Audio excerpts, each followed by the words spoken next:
ఈ ఎండకి వేడికి అవి చాలా కష్టపడి వంట చేసిండు. ఇక్కడ ఉన్నాలే ఏం కాదు.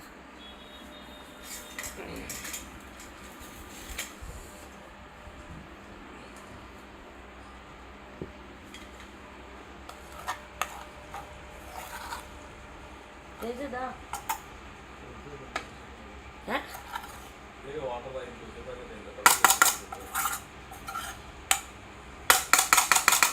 క్యాబేజీ ఫ్రైయా? క్యాబేజీ ఫ్రైయా?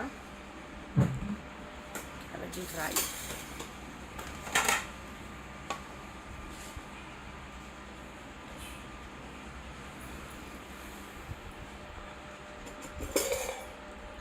ఏం పప్పు? టమాటా. ఇది ఇట్లా పట్టుకో ఒకసారి. వావ్, అప్పడాలు నైస్. చూసారా, చాలా అప్పడాలు. చాలా కష్టపడుతుంది అబ్బాయి.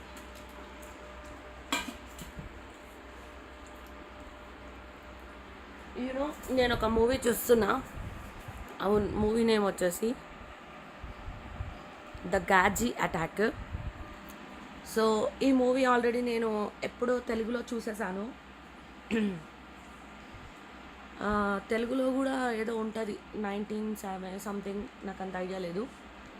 దగ్గుపాటి రానా గారి లైఫ్లో I think this is the best movie అని నేను అనుకుంటున్నా.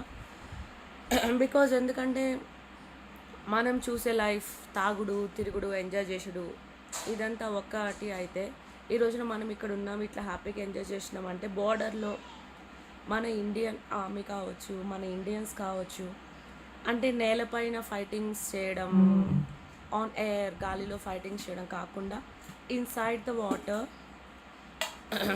సబ్మెరియన్స్ తోటి కూడా ఫైటింగ్స్ చేయడం. నిజంగా మన లైఫ్లో మనకు తెలియని విషయాలు చాలా జరుగుతున్నాయి. ఈ మూవీలో కూడా వాళ్ళు చెప్పారు. వాళ్ళందరూ మన ఇండియా కోసం పోరాటం చేయబట్టి ఈ రోజున మనందరం కూడా ఇక్కడ హ్యాపీగా ఉన్నాము. సో ఖచ్చితంగా వాళ్ళందరికీ మనము చాలా రుణపడి ఉంటాము. అండ్ ఈ మూవీ చూస్తున్నంతసేపు కూడా చాలా టెన్షన్గా ఉంటుంది ఇన్ హోమ్ ఆల్సో. ఇంకా అట్లాంటిది థియేటర్లో ఆ మూవీ చూసినప్పుడు నిజంగా మనకి ఎట్లా అనిపిస్తుంది కదా. సో ఇట్లాంటి వాటిలో వర్క్ చేసే వాళ్ళ ఫ్యామిలీస్ మన మధ్య ఉంటే కూడా మనం చాలా వాళ్ళకి we have to respect them. ఈ సినిమా నేను ఆల్రెడీ తెలుగులో చూసేసాను. సో చూడని వాళ్ళు ఎవరైనా కూడా హ్యాపీగా, అంటే చూస్తే మనకి కూడా చాలా తెలుస్తుంది. ఇన్సైడ్ ద వాటర్ ఇదొక కళ్ళు మూసుకొని చేసే యుద్ధం లాగా ఉంది. So it's so nice movie. సోదా